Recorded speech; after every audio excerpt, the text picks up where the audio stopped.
Also ich bin Boy von der TVU-Crew. Angefangen mit Sprühen habe ich 92. Inspiriert wurde ich schon recht früh durch meinen Bruder damals. Der hat 87 in der DDR schon angefangen mit Sprühen. Der wurde inspiriert, so eigentlich so wie alle Ossis damals 85 durch Beat Street. Hat dann auch angefangen mit Breakdance. Hat selber so Jogginganzüge hinten beschriftet mit diesen Backpieces.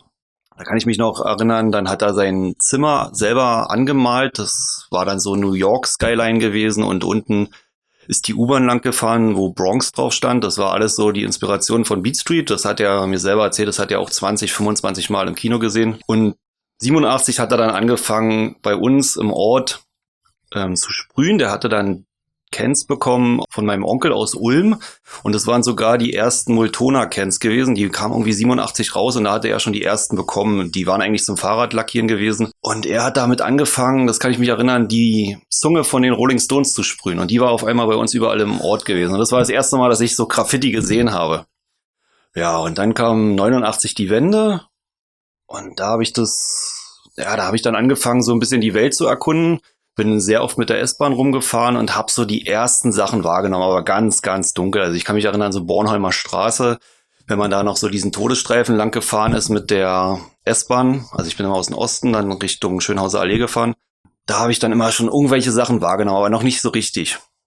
Genau, dann habe ich so Bernauer Straße Sachen gesehen, weil da stand ja auch die Mauer, aber noch nicht so richtig dafür interessiert. Und dann sind so ein bisschen die Zeit vergangen, dann war ich in Marzahn gewesen bei meinem Cousin, öfters mal, so 90, 91 und da herrschte ja totale Anarchie.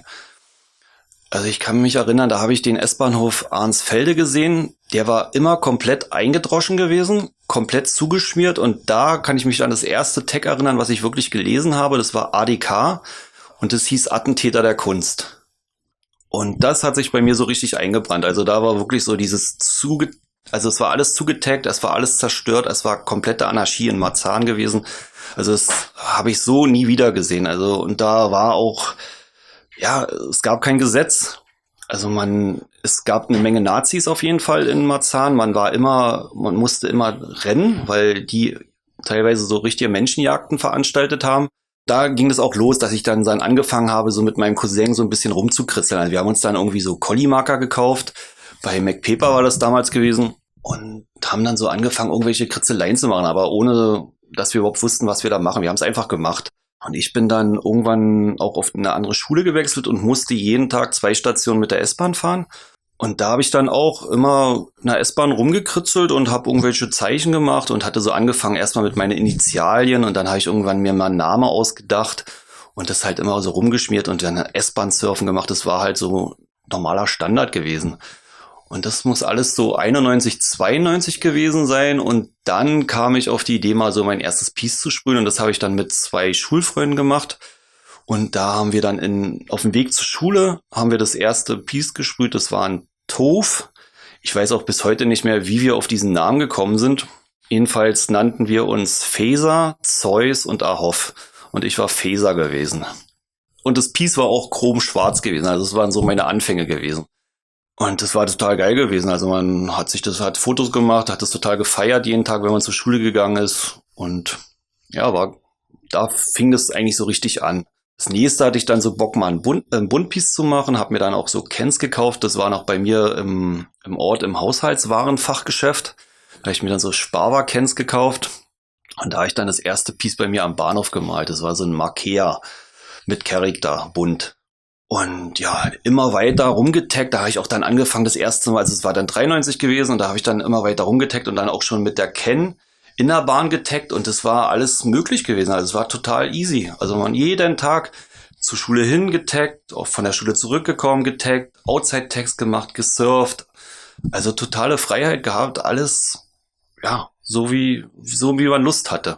Dann habe ich durch meinen Cousin, weil ich auch öfters wieder in Marzahn war und wir haben da auch hab da viel abgehangen, habe ich dann Anfang 94 den Siel kennengelernt.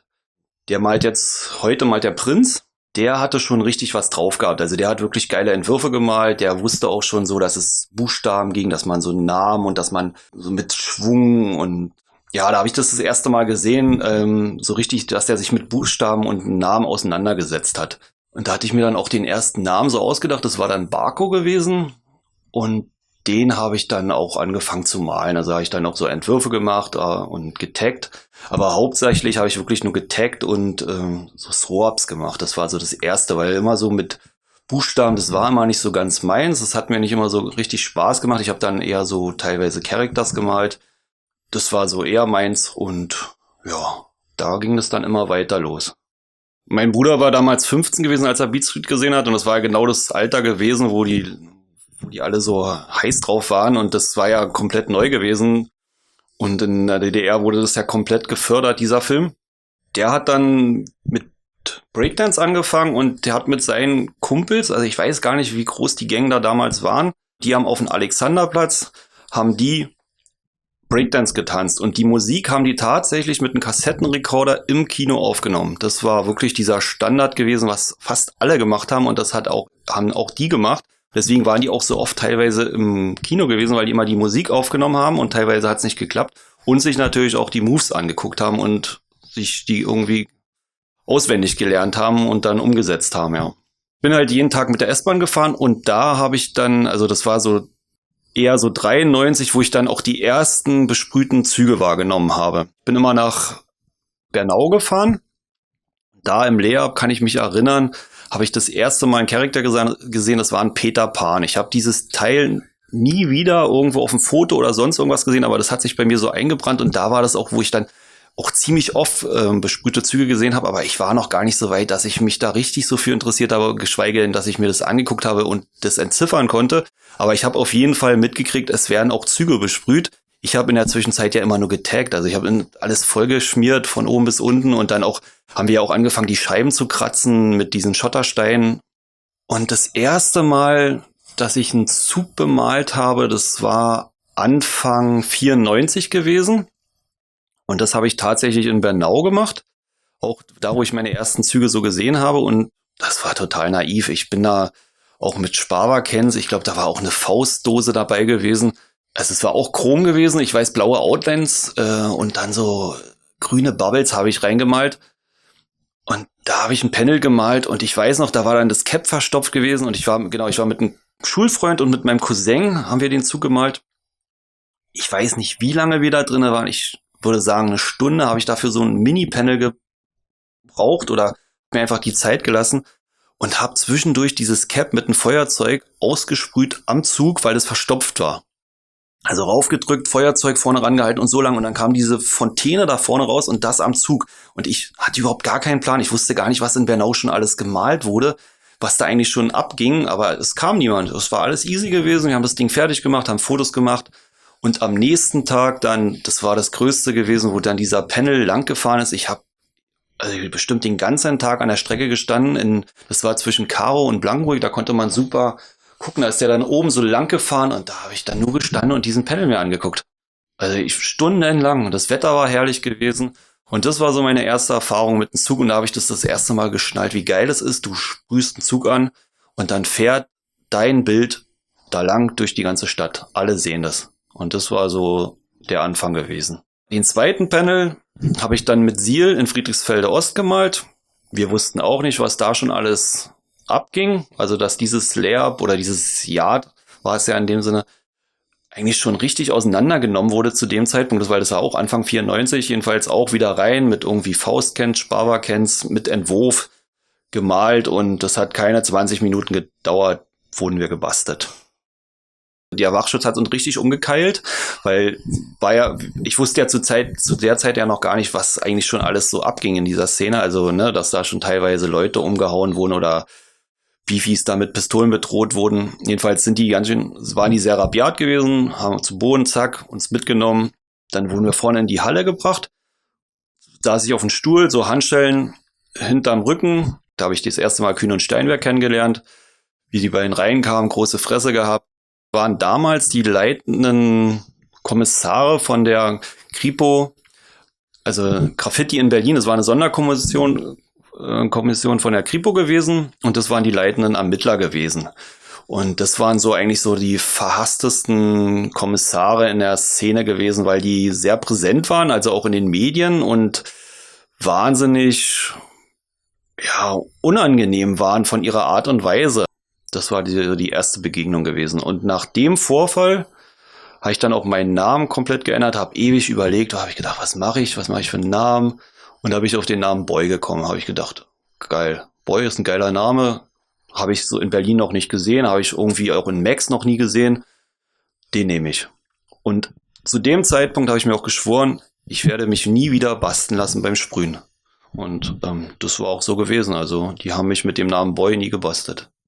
Also ich habe das dann so gemacht, ich habe dann ganz klein wieder angefangen, habe dann Outside-Tags gemacht und musste mich erstmal wieder so ein bisschen klarkommen, weil war ja schon verunsichert gewesen, weil es war schon so ein krasser Eingriff gewesen, ne? Hausdurchsuchung bei meinen Eltern, das volle Programm gewesen. Und dann war ja auch so die Frage, mache ich es jetzt überhaupt weiter oder lasse ich es sein oder habe dann aber gesagt, nee, das hat mir so eine Freude gemacht, das macht mir so einen Spaß.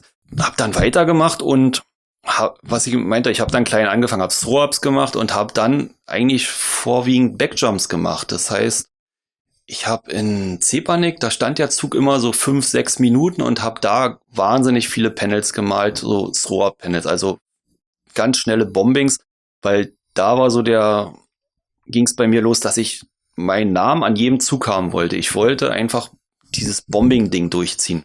Style war mir nicht wichtig gewesen, hat für mich keine Rolle gespielt, sondern für mich war wirklich das Entscheidende, mein Name soll überall stehen.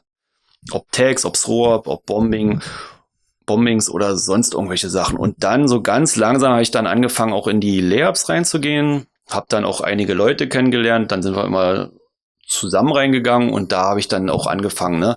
Abchecken, vorher gucken, easy sein, auch mal warten und dann ging es langsam so los, dann Panels gemalt, dann in Buch gemalt, in Bernau gemalt, Blankenburg, Ostkreuz, so die ganze S8 runter und auch alles so kennengelernt und sehr schnell alles wahrgenommen und auch die ganze Umgebung und sehr schnell gecheckt, wie es genau läuft. Mir hat es dann irgendwann eine gewisse Sicherheit gegeben, weil du wusstest, okay, du musst es so machen, du hast die Schritte, du musst genau überlegen, dran denken, was kann passieren, was ist hinter dir, du musst diesen Überblick bewahren, also diese Ruhe auch haben. Und ja, und da bin ich dann dran gewachsen sozusagen, also dass ich immer mehr verstanden habe, wie es läuft. Ja, es gab auch Erfahrungen, wo man dann gestört wurde.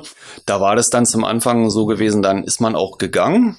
Oder wenn wir dann zu dritt oder zu viert waren, dann ist man gegangen.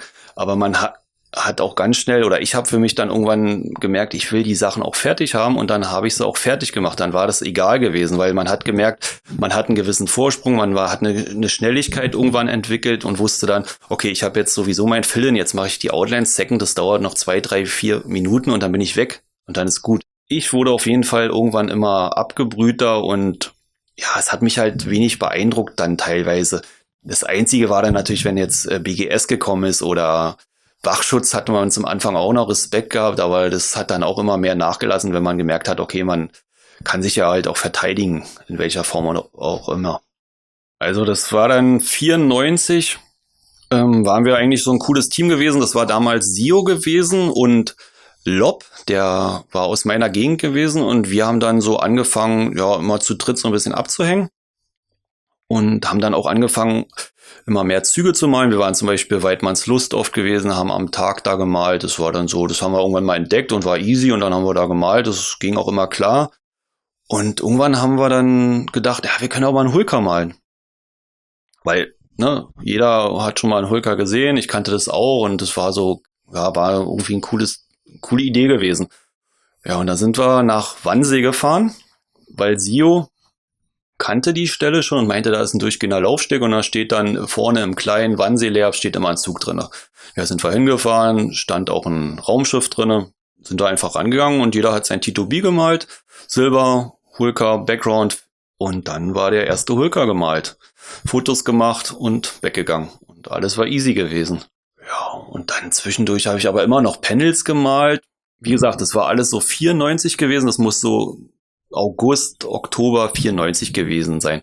Und dann aber zwischendurch immer noch mal einen Hulker gemalt und da habe ich schon gemerkt, oh, es ist schon geil, so einen ganzen Waggon irgendwie auszufüllen ist irgendwie geiler als ein als ein Panel, sondern macht mehr Spaß. Du hast irgendwie so eine Herausforderung. Es ist einfach, wenn du fertig bist, hast du da einen Riesenwaggon, der ist gefüllt und da steht dein Name oder stehen 3 Namen.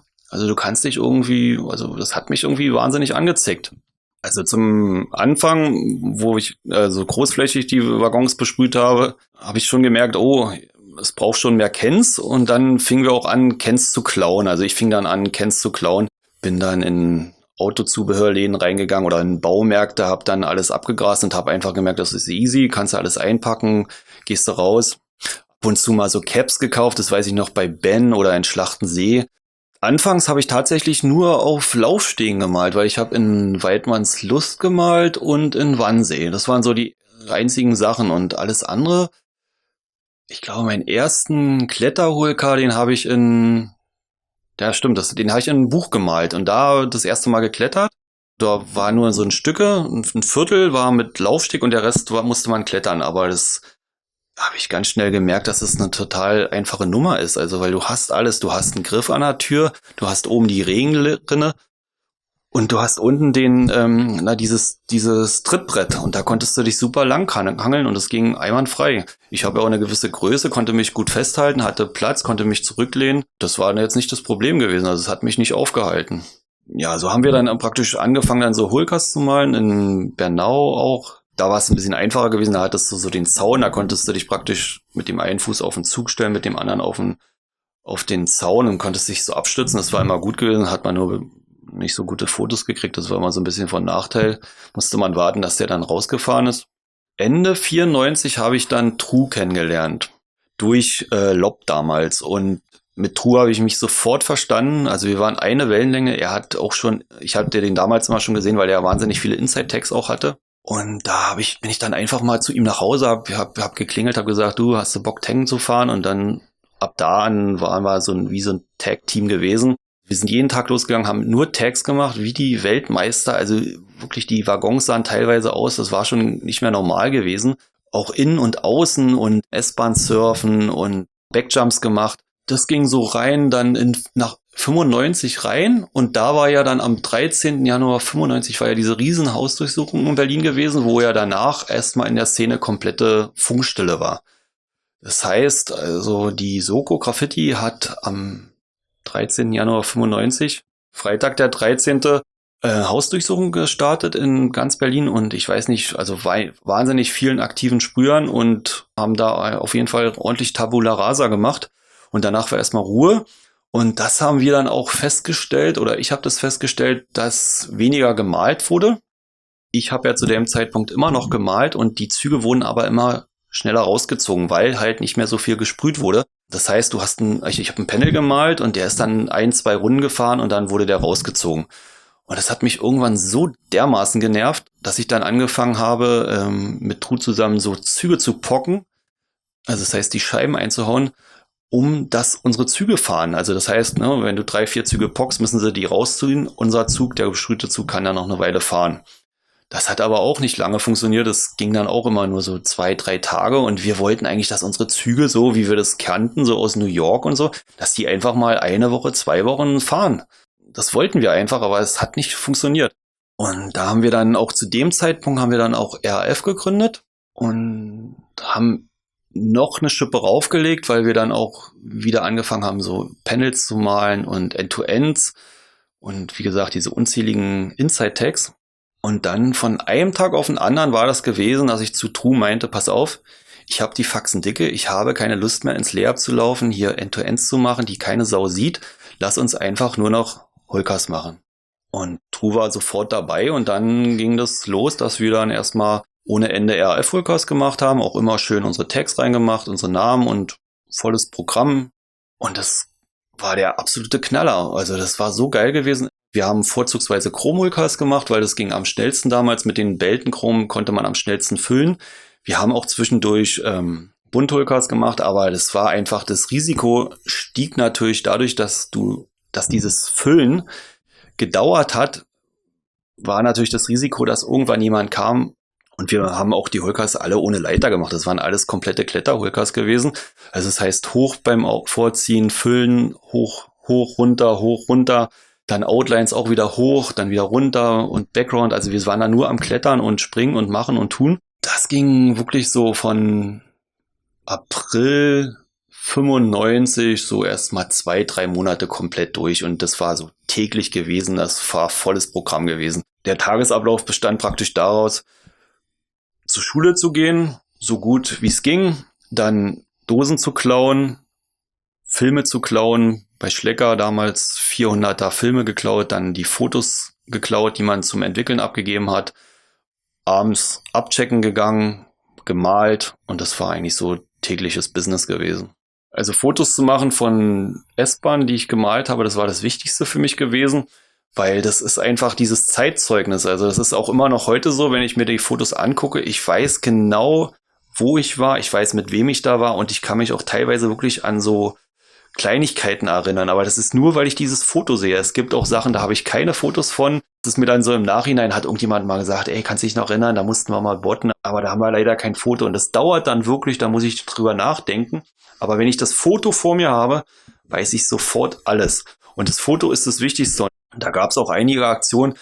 Also ich habe immer Nachtfotos gemacht, das war Standard gewesen, aber manchmal musste man auch botten und dann, also da gab es keinen Weg vorbei. Da ist man in die Buffhalle reingegangen und hat das Foto gemacht oder man hat so lange irgendwo im Busch gewartet, bis dieser Zug rausgefahren ist, dass man noch ein Bahnhofsfoto gekriegt hat. Aber ein Foto musste sein, weil dieses Foto ist einfach die Dokumentation von dem, was man gemacht hat und das ist das Entscheidende.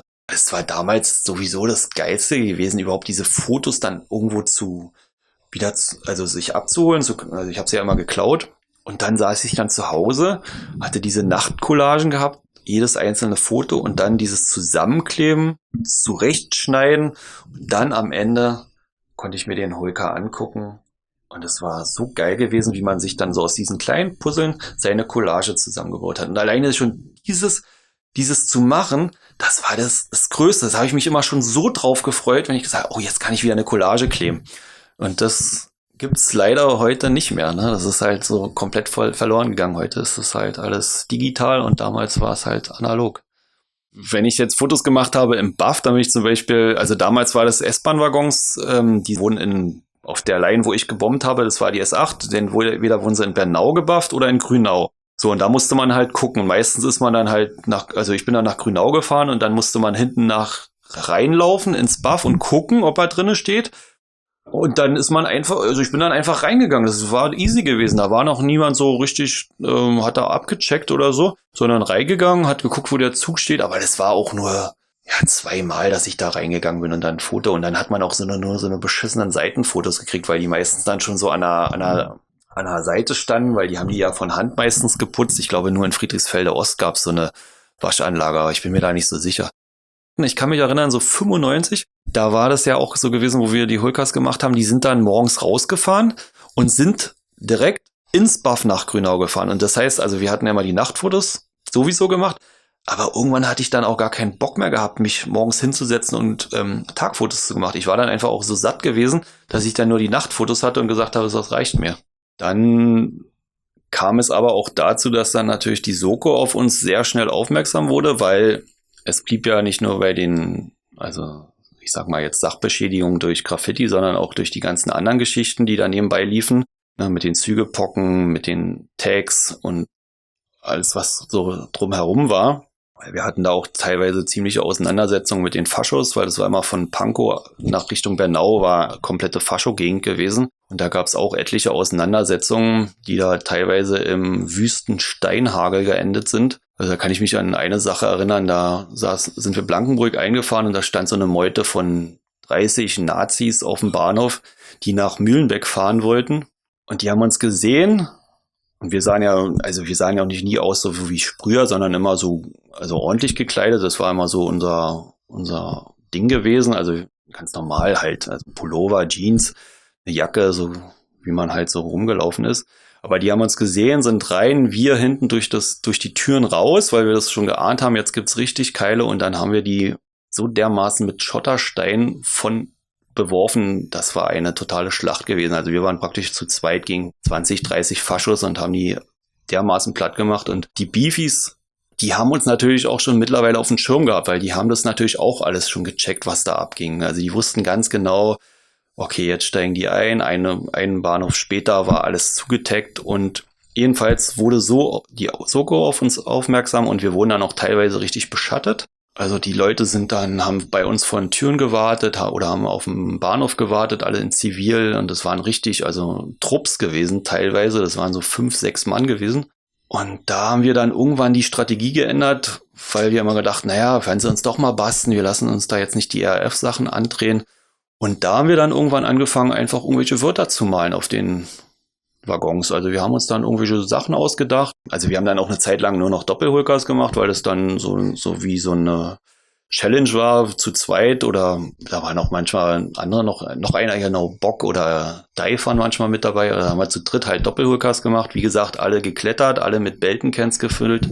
Und wer das noch kennt aus der damaligen Zeit, der weiß, also das ist nicht vergleichbar mit heute, wo du diese ultraweit super fett Dosen da hast und durchgehenden Laufsteg und dann vielleicht noch kleine U-Bahn-Waggons füllst innerhalb von 2, 3 Minuten, sondern das war noch richtige Arbeit gewesen.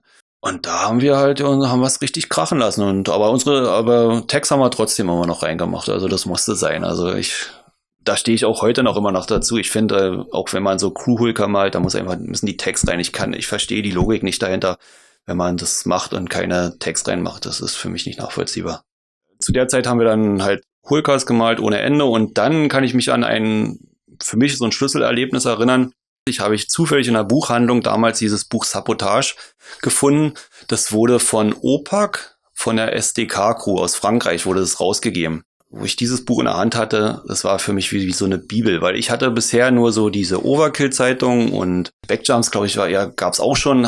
Also ich hatte so diese ganzen Sachen gesehen und noch nicht weiter über den Tellerrand hinaus hatte ich Sachen gesehen, so richtig. Man hat mal zwischendurch mal auch so Sachen gesehen von anderen Sprühern und anderen Ländern, aber nicht so konzentriert wie in diesem Buch. Und als ich dieses Buch aufgemacht habe, das war für mich die Offenbarung gewesen, weil ich habe da das erste Mal das gesprengte System oder Fotos von dem gesprengten System in Amsterdam gesehen und Dortmund. Und das war so dieses Ding, da habe ich gedacht, das will ich auch, das will ich in Berlin. Ich will dieses System sprengen. Ich will, dass bei uns diese Waggons genauso aussehen. Ich möchte gebuffte Hulkers haben, wo Panels draufgemalt werden. Das war für mich so der Ansporn gewesen.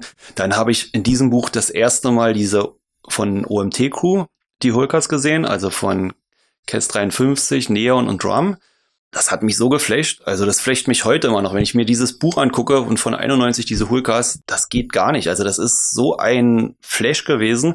Dann gab's von Beises ein Interview, also was heißt ein Interview, so ein kleines Statement, wo er auch so geschrieben hat, ich möchte so große Buchstaben über einen ganzen Waggon ziehen. Und das war so auch genau meine Philosophie gewesen.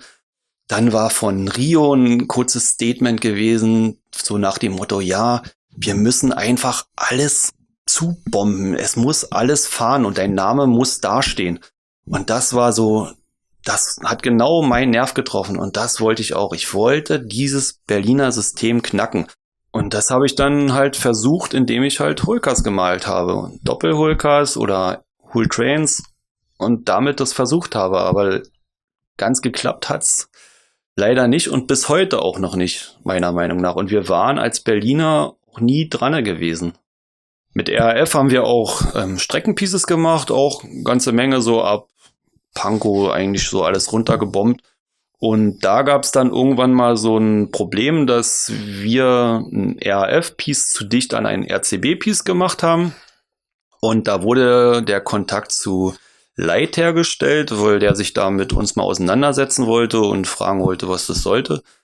Und wir haben uns dann auch mit ihm getroffen am S-Bahnhof Ostkreuz und waren eigentlich total entspannt gewesen, total chillig. Also ich war mit True da gewesen und zwar von vornherein klar gewesen, also Dosen oder sowas wird es nicht geben.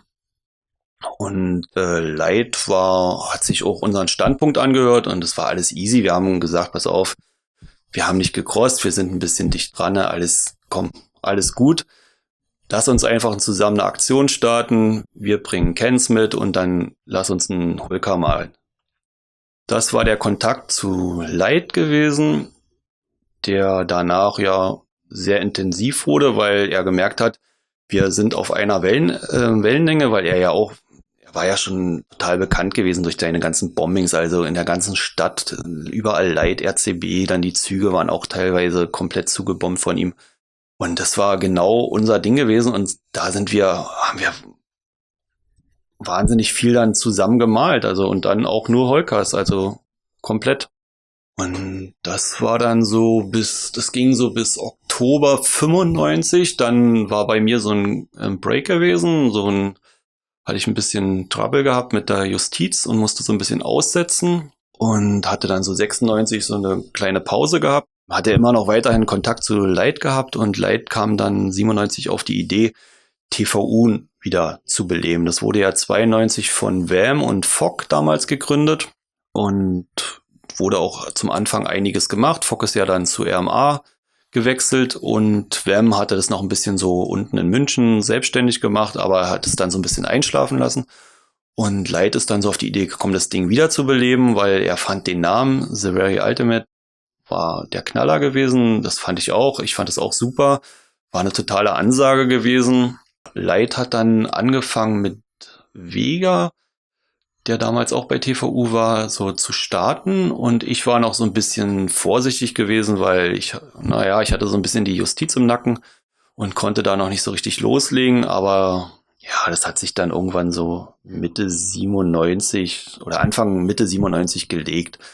Da habe ich dann auch wieder Blut geleckt und ja, da ging es dann halt richtig rund. Wir haben dann uns das schon so auf die Fahne geschrieben, nur Holkers zu machen. Also zumindest, wenn ich dabei war. Und da ging das dann so los. Ich habe dann auch so ein bisschen im Umland so abgecheckt und habe dann so festgestellt, oh, gibt ja auch geile Regios hier im Umland und habe das da auch ordentlich krachen lassen. Und das muss so Ende 97 gewesen sein, so Herbst 97, hat Light dann Tok und Chio kennengelernt und hat zu mir gesagt, du, da sind zwei, die sind richtig heiß, die machen wahnsinnig viel, wollen wir die nicht bei TVU aufnehmen? Und dann habe ich die kennengelernt und das war sofort, wir waren also ja total down miteinander, also es waren so korrekte Jungs gewesen. Simon, also Chio, der war total lustig gewesen. Tok, das war halt so wie so ein Mustang gewesen, der war total wild gewesen, das war so ein Junger, der wollte es richtig krachen lassen und der hat es ja auch richtig krachen lassen, der war da richtig angefixt und das war so das Ding gewesen, was wir gebraucht haben, weil es hat uns auch nochmal so eine Motivation gegeben und ab da ging es dann richtig los und da hat es dann richtig gescheppert, also auf S-Bahn und auch im Untergrund, das wurde so viele Kisten gemacht. Also das war nicht mehr normal gewesen. Wir sind auch, also da muss auch, also vom Gefühl her war das auch täglich, dass da irgendein Hulka gemalt wurde und ja, Tok, Light, Shio, die haben auch wahnsinnig viele Panels noch gemacht. Die haben End-to-Ends, T2Bs, also die beiden, die waren da unersättlich gewesen und Light auch, also ohne Ende. Wir waren immer so ein Dreier-Team oder maximal 4 Leute gewesen, die dann losgegangen sind. Also S-Bahn haben wir grundsätzlich abgecheckt, geguckt, durchgelaufen, durch die Waggons, geguckt, ob Wachschutz da war. 2 sind auch immer in der Umgebung rumgelaufen, haben einfach mal eine große Runde gedreht, dann hat man sich an einem vereinbarten Punkt wieder getroffen. Wenn alles klar ging, sind wir rangegangen und dann wurde da gemalt. Das war, ja, S-Bahn draußen kennt man, das ist dann übersichtlich, man hat eine gute Kontrolle, man kann viel gucken, kommt auch besser weg. Bei U-Bahn-Schächten ist das ein bisschen anders, ne? Da hat man halt seine 2 Eingänge und gegebenenfalls noch einen Schacht. Und da war das einfach, wir sind rangegangen, meistens vom Bahnhof aus, und haben ja auch diesen 20 Minuten Abstand in der Regel gemacht oder wenn teilweise auch 15 Minuten Abstand. Und das war so unser Ding gewesen. Also wir sind dann rein mit dem Zug, haben kurz gewartet, bis der nächste Zug vorbei war, hatten vorher alles abgecheckt. Und dann ging das auch schon los. Und bei uns war das eigentlich, also wir waren so ein perfektes Team gewesen, dadurch, dass jeder wusste, was zu tun ist. Also es gab nie Fragen. Es wurden keine Dosen auf dem Laufsteg stehen gelassen. Also es war wahnsinnig organisiert. Jeder hatte seine Dosen am Mann, wurde vorher schon, na klar, alles geschüttelt, geputzt. Und dann gab es jemanden, der hat vorgezogen, einer hat ausgefüllt, der nächste hat nachgefüllt, Background gemacht, dann hat der vorgezogen, hat die Outlines gemacht, Seconds gemacht und das Ding hat gesessen. Dann wurden Fotos gemacht Und bei uns war immer wichtig gewesen, selbst wenn irgendwas passiert war, dass wir gepeilt wurden oder doch mal jemand gekommen ist, dass wir immer geschlossen dem entgegengetreten sind. Also es war nicht, dass irgendjemand weggerannt ist, sondern wir waren immer eine Gemeinschaft gewesen und jeder stand für den anderen ein und man hat sich gegenseitig verteidigt. Dadurch, dass wir das wussten, dass wir uns jeder konnte sich auf den anderen verlassen, war das total easy gewesen. Also es war eine Freude gewesen, mit den Jungs malen zu gehen. Also das wird mir immer in Erinnerung bleiben. Also wenn ich mich jetzt zurückerinnere an unsere Aktionen, da fällt mir wirklich wenig ein. Also spätestens so 97, wo es dann mit TVU losging, kann ich mich an eine Aktion erinnern. Das war die erste 97 gewesen, wo ich dann seit langem, also nach einer einjährigen Pause mal wieder sprühen gegangen bin. Da mussten wir richtig botten, aber wir waren mit dem Holker fertig gewesen. Das war Hermann Straße gewesen, S-Bahn-Holker, und da mussten wir so dermaßen botten, weil von allen Seiten Bullen, Wachschutz kam. Und ich war zu dem Zeitpunkt, hatte ich wirklich noch die Justiz im Nacken gehabt. Das heißt, wenn die mich gebastelt hätten, dann wäre ich da richtig für weggegangen. Ich habe mich da irgendwo in irgendeiner Straße unter so dem kleinsten Auto versteckt. Das war so ein Fiat Panda gewesen. Und von allen Seiten sind Wannen gekommen, aber die haben mich nicht entdeckt. Also das war dann so, hätte auch ein Ordnungsgong sein sollen, aber das hat mich da nochmal so angespornt, weiterzumachen. Aber sonst so mit TVU, also es kam mal Fahrer oder so, aber das war dann easy, das hat uns nicht großartig beeindruckt. Da wurde dann gesagt, pass auf, geh vorne in deine Kabine rein oder wir sind gleich fertig, und wir haben immer das Ding zu Ende gemalt. Also wenn ich wirklich nachdenke, kann ich mich an keine Aktion erinnern, wo wir mal nicht fertig geworden sind oder großartig botten mussten als TVU-Kombo. Also heute ist es so, dass ich immer noch die Szene sehr gerne betrachte, auch in Berlin, und ich feiere alles. Also ich sehe das ja, was so online gestellt wird, und ich finde es Wahnsinn, wie sich die Szene auch entwickelt hat. Wird immer noch so viel gemacht, auch allein jetzt gerade zu dem Zeitpunkt mit diesen U-Bahn. Das ist ja auch schon 1-2 Jahre, wie das jetzt so geht, und mir gefallen die Sachen, die ich sehe, ob das auch von Anfängern so Hulkas sind, die feiere ich total. Das ist, also, weil ich mich da immer reinversetzen kann, ne? Es gibt dann so teilweise Leute, die dann so kommentieren, oh, was ist das? Ne, weil ich jetzt kommentieren sage, es findet ja teilweise alles online jetzt noch statt. Da kann man das ja alles mitlesen. Und es ist dann einfach so, ich kann mich da reinversetzen, und ich weiß, derjenige, der hat da Blut und Wasser geschwitzt, um diesen Hulka zu malen, und das sieht man dem auch an, und das Ding ist einfach real, was er da gemacht hat. Also es ist einfach geil, und ich feiere das, und egal wie die Dinger aussehen, auch Panels und so, und ich finde auch heute noch so ein zugebombter Zug, also wenn er von vorne bis hinten mit Rohr, mit Tags und sonst was zugebombt ist, finde ich 1000-mal geiler als jeden bunten Panel, den ich sehe. Das ist immer noch meine Einstellung. Ich selber bin da nicht mehr bereit, ein Risiko einzugehen, weil ich hatte meine Zeit, ich habe die Zeit genossen, ich habe die ausgekostet, ich habe das Positive erlebt, ich habe auch negative Sachen erlebt und habe für mich irgendwann gesagt, ich bin nicht mehr bereit, irgendein Risiko einzugehen. Und heute ist es so, dass ich gerne mit coolen Leuten Wände male, eine coole Zeit dabei habe. Das ist für mich eine Form von Meditation. Ich kann mich verwirklichen, habe meine Ruhe, das holt mich runter, ich merke das richtig. Ich muss aber vorsichtig sein, weil ich merke, umso mehr ich mit diesem Graffiti mache, kann es für mich auch so werden, dass ich dann sage, es ist mir zu viel, und dann ziehe ich mich eher zurück. Also ich habe einen guten Mittelweg gefunden. Früher war es zu viel gewesen, da habe ich dann irgendwann gesagt, ich will nicht mehr.